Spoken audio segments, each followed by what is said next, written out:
I'm a 19-year-old woman living in the Pacific Northwest. A few months ago, I was searching for extra work because the hours on my main job were terrible.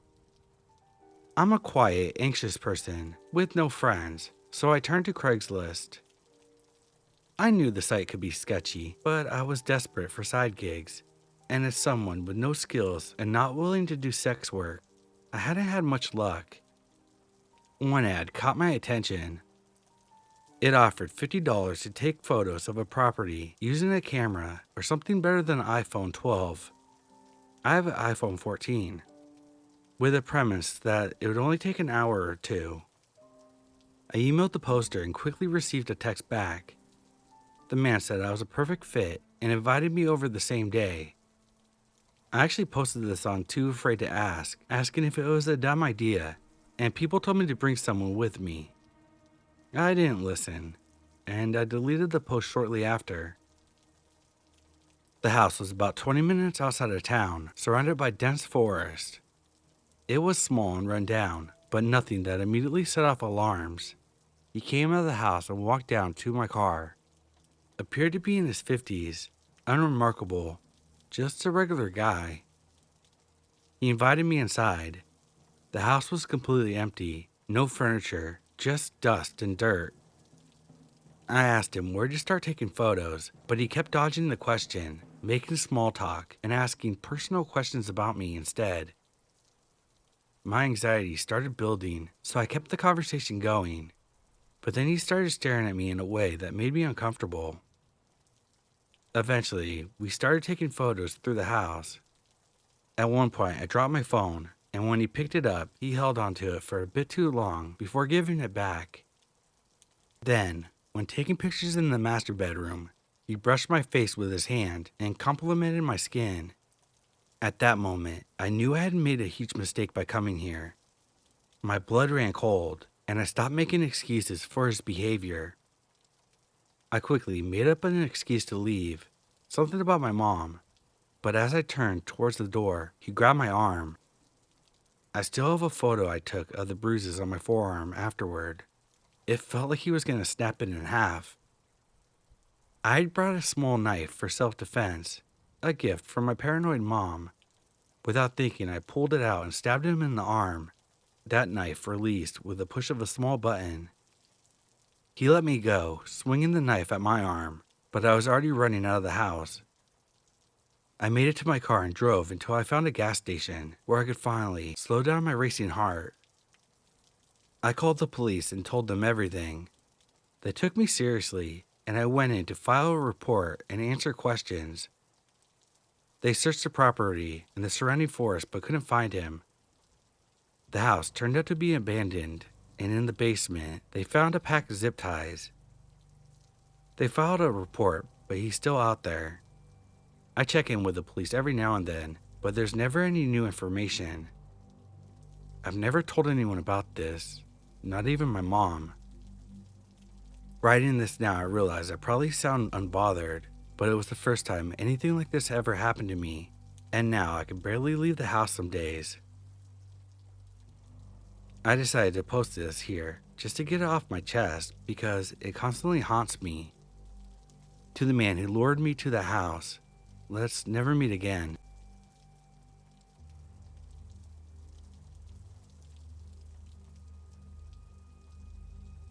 Trigger warning for SA.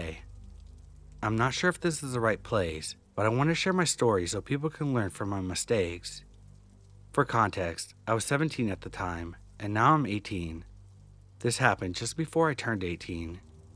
At the time, I was on several apps trying to make friends because I'm autistic, and I struggle making connections in real life. I'm femme, but trans, and also asexual, so I made sure to include that I was asexual in my bio, along with other interests. I met this guy who lived about an hour away. I was just looking for someone to smoke with, and he said he was down. Looking back, I know how naive I was. We made plans, and I waited outside for him. He brought me a breeze vape, and we took turns hitting it in his car.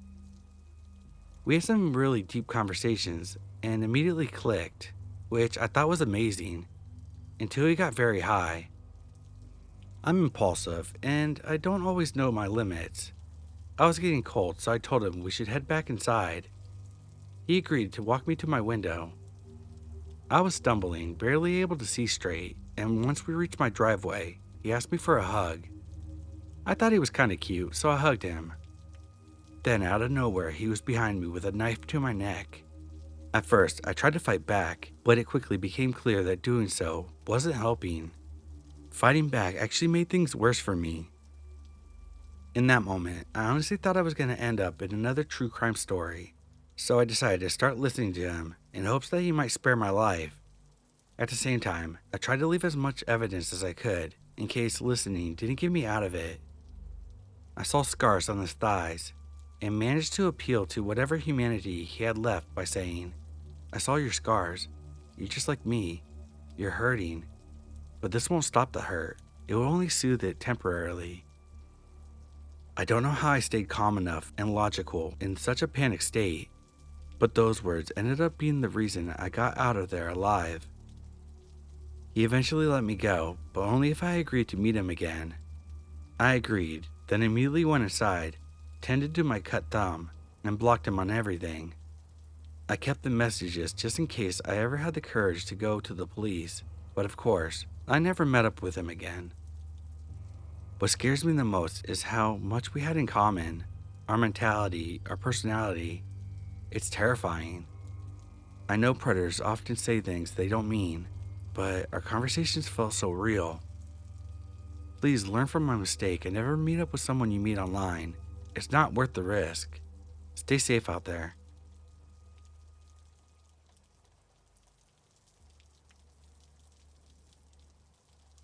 I recently had an experience with someone I met on a dating app that turned out to be one of the most uncomfortable and disturbing situations I've ever dealt with. I just started texting this guy, and from the moment we moved our conversations off the app onto text, he made everything extremely sexual. It was 2 p.m., and I was at a family Christmas party when his texts started flooding in. He would ask me things like if his magic wand wasn't good enough for me, and he even began sending me explicit photos. I was at a family event, holding my 5-month-old nephew, and not in any mood to entertain those kind of texts. But he wasn't taking no for an answer. He kept sending me more and more photos, trying to get me to reply. When I finally told him that I wasn't even looking at them because I was with my family, he responded with something that made my blood run cold. "So, you could still be wet." I just stared at the screen in disbelief. Who talks like that? After that, I decided to stop responding, but that didn't stop him. When I finally got home later that night, feeling drained from the family gathering, I decided to take a bath to unwind. Of course, he started blowing up my phone, asking if I was finally home yet. I already told him that I was busy, so it was beyond frustrating. I barely knew this guy, only having talked to him for about 5 hours at this point. When I did finally reply around 9 p.m., he asked me what I was thinking about. I simply said, "Sleep." He didn't like my answer. He asked me why I wasn't thinking about the photos he sent me, wondering how I couldn't look back at them. I told him multiple times that I wasn't looking for hookups and that I was still processing a recent breakup. But he kept pushing, spamming my phone, calling me, even after I said I was heading to bed. At one point, I had fallen asleep, and he woke me up in the middle of the night, questioning why I wasn't talking to him. When I told him I was sleeping, he actually said, "Well, aren't you drunk? Shouldn't you be in the mood?" I couldn't believe it. I ended up hanging up on him and ignoring his text until the morning. The next day, another guy I had met a few weeks before asked me out, and I was relieved to have a nice distraction. We had a great time, drank, played games, and I ended up staying at his place because it was late and I didn't want to drive. But that didn't stop the first guy from calling me at 3 a.m. while I was laying next to my date. He called to say that he was at my apartment complex and wanted me to let him in. I was half asleep and confused, so I asked how he knew where I lived. He told me he found my location on Facebook and from posts that tagged me. I never told him my last name. I was freaked out, so I woke up my date and we drove around the complex to find his car. We found it, took down the license plate, and I called the local sheriff's office. The police came and spoke to him and made him leave the property. My date stayed with me for an hour afterwards, making sure that the guy wasn't coming back before he headed back to his place to sleep, but it didn't end there. The next day I woke up to messages from a new number. It was him again, texting me about how I had let my emotions get in the way of what we could have had. He told me how perfect I was and how I was going to regret not being with someone like him. His words were disturbing. He generally thought that his 9-inch magic wand was something I'd regret passing up on. I couldn't believe this guy was still texting me. After everything, I told him to leave me alone, that I was with someone now, but he didn't take no for an answer. He asked me why I would pick a stranger over him, as if we weren't both strangers just a day ago. He kept apologizing, saying he acted wrong, but then he would just turn around and send more manipulative messages. The last text I received from him was a cruel one. "No wonder you're still single." And honestly, after dealing with this guy, I had to agree with him. No wonder I'm still single.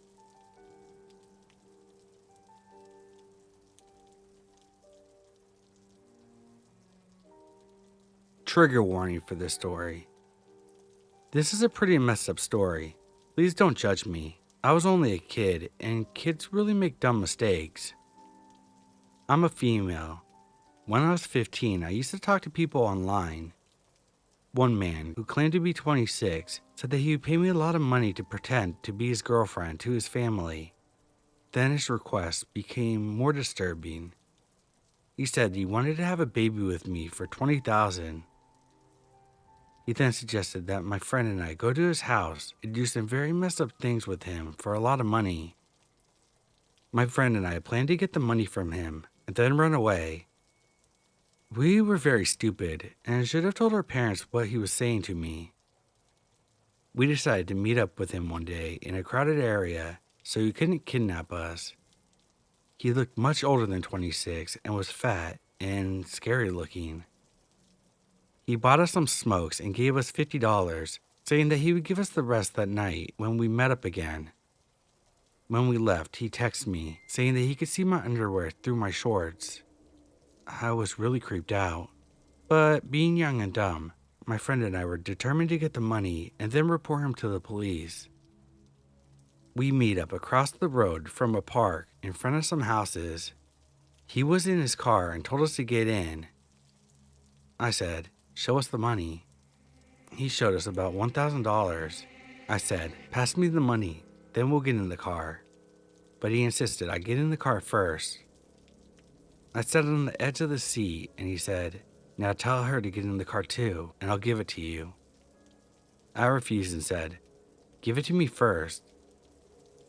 Then a man came out of his house asking if we were okay, and the car sped down the road and drove off. After that, we decided to try to catch him again to get his number plate so we could report him to the police. Unfortunately, we never looked at the number plate. He never tried to meet up with us again, so I gave the Facebook information to the police so they could try to catch him. It turns out he didn't tell us his real name and got rid of his phone right after that, and they were never able to catch him. I know we were very stupid, but this just shows that parents really need to monitor what their children are doing.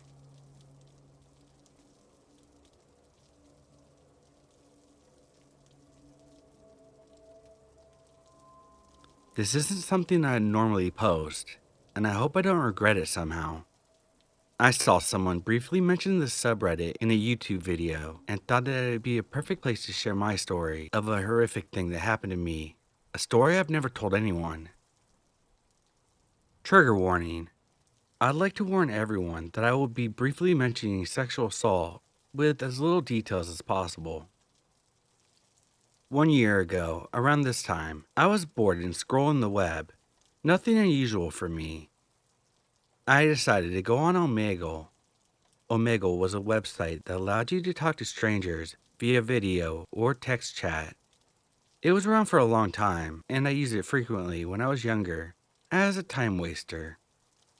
There were plenty of creeps on there, sure, but I had an equal amount of pleasant interactions and conversations on the site.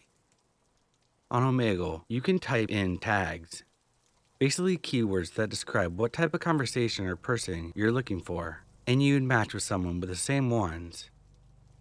I always used alt for alternative. I feel like it weeded out a lot of the rude people and connected me with more people my age.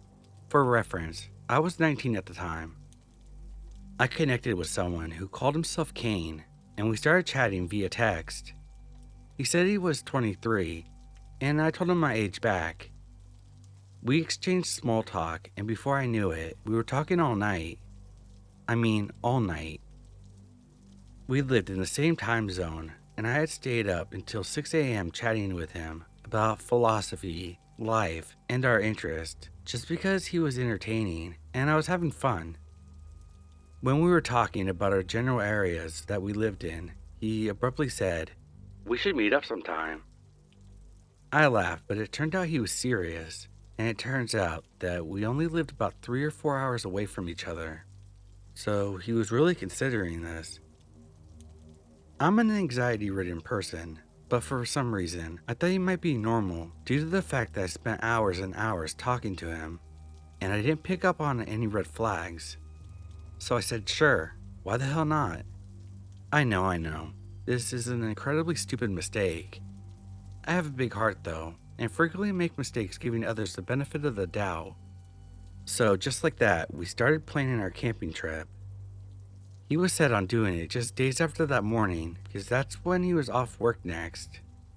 I agreed, because I didn't have anything to do at the time. I asked him for his number so that we could talk somewhere else other than Omegle about the trip. He gave it to me. I texted it, and noticed the messages showed green on my iPhone. This indicated that he was using a Samsung or Android. Teasingly, I said something along the lines of, "What's up with the Samsung?"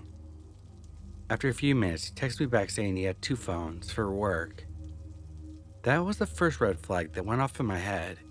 Why would he need 2 phones for work at his age? I mean, of course, there's possible reasons, but it just set off an intuitive feeling, one that I regret not listening to. I asked him what his job was, and he said that he worked for the state. He added that he's not allowed to share details about his job because he signed a paper saying he wouldn't, and that he could get fired if he violated this agreement. I was still wary of this, but I figured that he just worked for the police station or the town council or something to do with law enforcement, and that I was probably overthinking. Days passed, and the date of our camping trip approached quickly. He wanted to take me someplace close to where he lives, Nimham Mountain in New York. Obviously, I wanted to do at least a little research of where I was going, so I popped the name into Google. A bunch of results popped up about the soil being contaminated by arsenic due to the old mines in the area. All the government and state articles I read said that it was still safe to hike there, and that you should wash your skin and shoes after hiking. I still had a feeling of unease about the whole thing. I texted Kane and asked him why we were going to some place that could potentially be dangerous. He assured me that nothing would happen and said that he chose the spot because it was somewhere him and his friends frequently camp. This slightly reassured me. He does know this area better than me after all. My parents are definitely over suspicious of everyone. Strict is also a safe word. For good reasons though. They're just protective. I told him that I was meeting up with a friend I met over a video game, and that I've already known him for a month. I knew this would be less likely for them to freak out than the truth. They were adamant that this was a horrible idea, but finally let me go off when Kane pulled into the driveway. He didn't come inside. He waited outside of his car for me. After a brief introduction, my mom rushed out to meet him and asked him a few questions about the area we were headed to, and then we were off. We pulled into Starbucks by my house so he could get a coffee. since he was tired from the drive up. We sat in the car for about an hour and a half afterwards. During this time, he asked me to rate his playlist he put on and showed me how he writes down every single song he likes in a little notebook he kept in the car. I thought it was weird, but kind of sweet. Like, what guys these days write down songs? After an hour or so passed, I told him that we should get going to get to the campsite before dark. He kept saying, just 5 more minutes. After about 30 minutes of insisting we need to leave to make it on time, he finally let us start onto the road. While we drove the 4 hours up to our destination, Kane mostly talked about himself.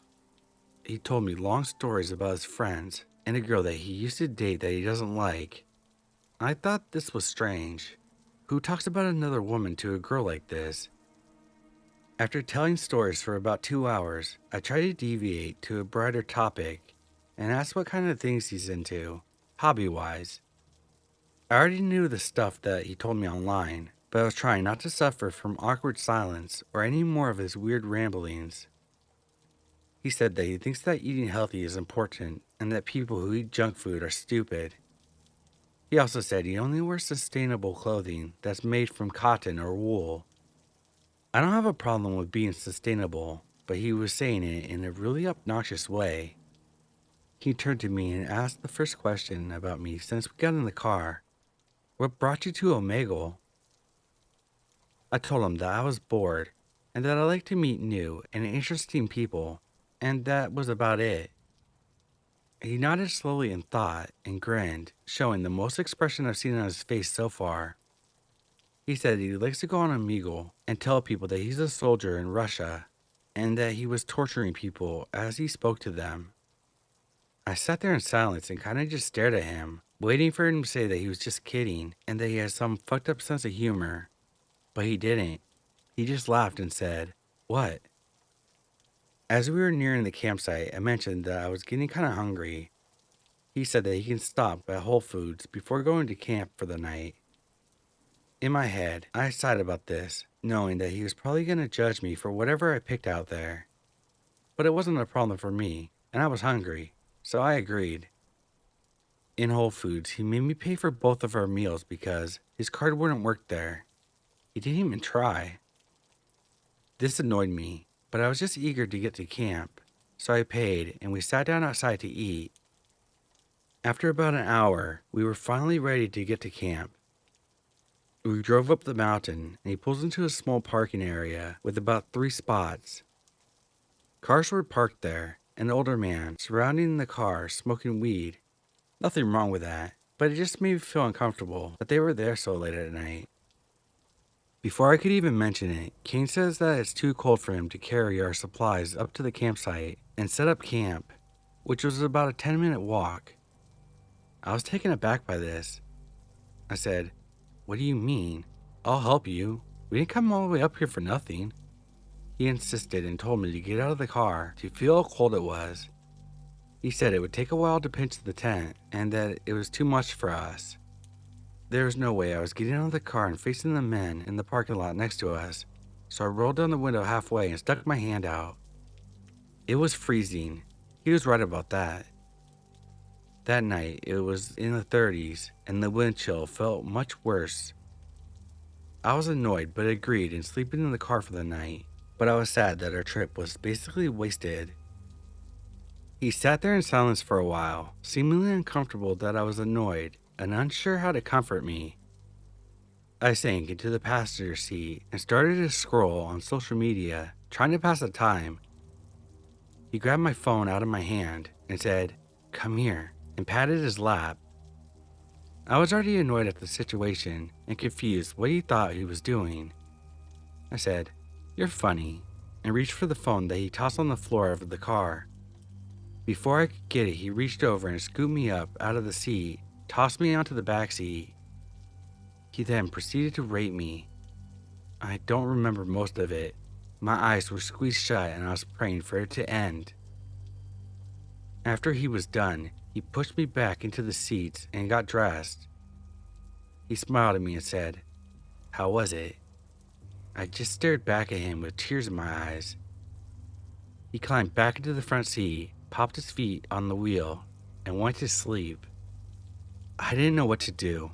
I sat there motionless in the back seat for about 2 hours, trying to process what just happened to me. I considered calling my mom, calling 911. I thought about it for what felt like forever. I already had been assaulted once in my life, and it broke my parents' hearts. I knew that learning about this would absolutely destroy them, and I was afraid of what would happen to me if I told them. I didn't want my dad or brother to go to jail for life because they were angry and got revenge against this guy. So I just sat there all night, watching the men outside stare into the car and smoke their joints. I don't remember falling asleep, but eventually I woke up with the wind hitting the car. I was in a fetal position, sitting upwards, holding my legs with my arms. Kane noticed that I was awake and said it's time to go. I was scared of him. It felt like my heart was going to leap out of my throat. Adrenaline was pumping through my body, and I started scanning the back seat and our overnight bags for something I could use as a weapon in case he were to pursue me again. I ended up holding on to my full metal water bottle. It wasn't deadly by any means, but it could knock someone out, and holding it made me feel safer. I stayed in the back, and Kane started driving. I asked where we're going, and he said, to get breakfast, almost as if it was obvious, and it was silly of me to ask. After driving down the mountain back to the city, we pull over to a parking garage, and he tells me to get out, that we're here. I get out of the car and cling close to it, not wanting to let him get behind me. I was thinking about making a run for it, but I didn't want to risk being chased and overpowered by him. I followed him to a little Mexican spot on the corner, and he told me to order pancakes so he could have some. This obviously made me more pissed than I already was, but I didn't say anything because I was afraid there would be consequences if I showed any negative emotions at this point. I ate a few bites of my food, and he happily ate the rest of my plate.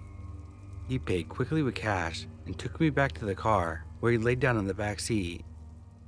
He said he was going to take a nap because he didn't sleep well last night. I didn't want to argue with him, so I let him sleep. How could he sleep so soundly after what he did to me? He slept for about 3 hours. The whole time I was watching YouTube videos, trying to calm myself down and keep a clear head. It was about 9 a.m., and around this time my mom was waking up and texted me saying that she wants me to be home. I told her that Kane was taking a nap and that I'd be home soon. She didn't like the sound of that and insisted I come home. I was happy to have a reason to get the fuck out of here, one that might be convincing to Kane. I woke him up and he became angry with me, saying, "Don't wake me up next time. Play on your phone and watch TikTok or something." I was shaking, but I managed to say that my mom wanted me home and we needed to go. He said to let him sleep for 30 more minutes and told me to set a timer on my phone. I did.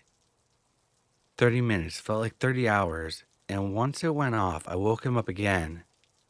This time, I filmed myself waking him up because I was afraid of what was going to happen. He was angry once again. I told him that the 30 minutes were up. I asked to leave, begged him to leave, and he said no. Over and over again he said, "We're not leaving yet." I was shaking uncontrollably, but put on a brave face and pretended like I was just being playful. I said, "Okay, I'll just get an Uber then." I turned around and started to open the car door, and I felt his hand grab my shoulder and dig into it, yanking me back into place. I honestly think I blacked out from fear for a few seconds. He said, "What the fuck are you doing?" His hand still on my shoulder, his fingers squeezing into my skin. My mind was racing, and I was on the verge of tears. This caught his eye, and I quickly played it off, saying that my mom would call the police to come get me if I wasn't home soon. I had mentioned earlier that my dad was in law enforcement, so this was a little bit more believable of a lie. At the mention of police, something changed in his face. He looked frantic. He let go of me and unhappily agreed to drive me home. I felt deep relief, the deepest relief I've ever felt, and swallowed a lump in my throat as he climbed into the front seat and started our 5-hour drive back to my house. The drive back was much quieter than the drive up. I didn't say anything unless he initiated. I just gripped my phone in my hand and tried not to make eye contact with him. I wonder if he had any remorse for what he did in those moments. When we reached my town, it was 11:30 at night. Kane pulled up to the main strip to get to my house, and I saw flashing lights behind me. My first instinct was to be scared because my dad's a cop, so I've always made extra sure not to break traffic laws. The police pulled us over and 2 men stepped out of the car. I frantically rolled down my window so they could see a familiar face, the daughter of their boss. One of them greeted me and looked both concerned and disappointed that I was in the car with someone getting pulled over. The other cop told Kane to get out of the car while I explained what we were doing out so late. I spared the illegal and horrific details. I was tired, scared, and needed to be safe in my own home. I didn't want them to wake up my sleeping dad with such bad news. I overheard the second officer ask Kane about his info. When he said, "What's your name, son?" Kane mumbled, and he told him to speak up. The name he gave the officers was not Kane, and he told the officers that he was 22, not 23. My heart sank into my feet, and I sat motionless while they explained to Kane that he missed a stop sign and that they're letting him off with a warning. They told me to get home, and I nodded my head. When we pulled off, I let my emotions take over and started screaming at the stranger I was sitting next to. "Why did you lie to me? What the fuck is wrong with you?"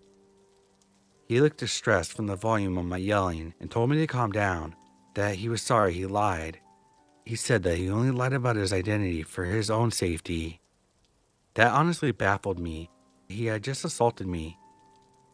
I screamed at him all the way to my house, and as we pulled in, I threw the car doors open and started throwing my stuff out onto the lawn, desperate to get as far away from him. He tried to talk to me, to offer a pitiful excuse for his disgusting actions, but I screamed at him to get the fuck away from me, and that I never wanted to see him again. I gathered all my stuff from the lawn and hauled it into my room while my parents slept soundly, unaware of the terrible secret I had. I woke up my mom and told her that I was home, as she requested. Once I got into my room, I broke down. What happened to me was starting to sink in. As I was sobbing silently into my blanket, my phone lit up from a text from Kane. It read, "I'm sorry about what happened. I really am. If it makes you feel any better, I just got pulled over, so that's my karma, I guess. Let me know if you want to talk." I felt a wave of nausea hit me like a train. I screenshotted the message, blocked the number, and deleted his contact. I haven't heard from him since, and I haven't hung out with anyone since, besides my boyfriend, who thank God is normal. I still think about what happened almost every day, and I still feel sick when someone I don't know gets close to me, even when it's a stranger passing by in the grocery store. I know that what happened was a product of my own irrational teen actions. I know I shouldn't have met up with someone I didn't know. I had faith that he would be a normal person, somewhat at least. I wish I would have listened to my instincts and to my parents' warnings. While trying to cope with what happened to me, I googled Nimham Mountains again and found a link that said, Cane Mountain North Trail Loop, New York. If you made it this far, or take anything away from the story, please let it be this. Trust your instincts. Trust your gut. If something feels wrong, it probably is. Don't meet up with strangers, no matter how good they look or how normal they seem. Kane, let's not meet again. Fuck you, and I hope you're rotting in jail or hell right now.